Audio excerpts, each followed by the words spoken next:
January 1st, 1989.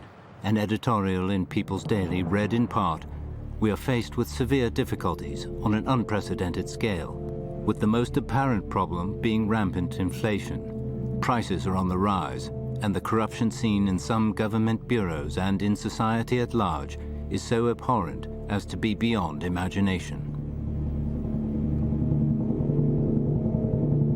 Hostile elements, both at home and overseas, were trying to use the people's discontent with rising prices and corruption to stir up conflict. Fundamentally, they were attempting to undermine socialism and bring down the Communist Party of China. For years, the Western countries had been working to induce peaceful revolutions in the socialist countries.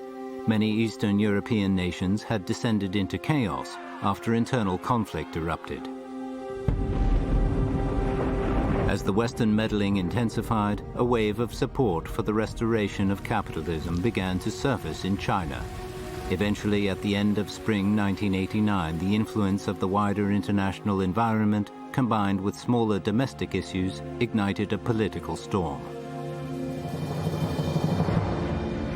It was a critical moment when the survival of the CPC and the country as a whole hung in the balance. Working closely with the people, the party quelled the rising conflict and ended the political storm. Would China change the course of its reform in the wake of what had occurred? This was the question being asked both inside and outside the country. Deng Xiaoping's response was unequivocal. "You want to know what we intend to do in the future? Well, I'll tell you. We'll stick to our original path, strategies, and policies. We'll follow our path until the very end."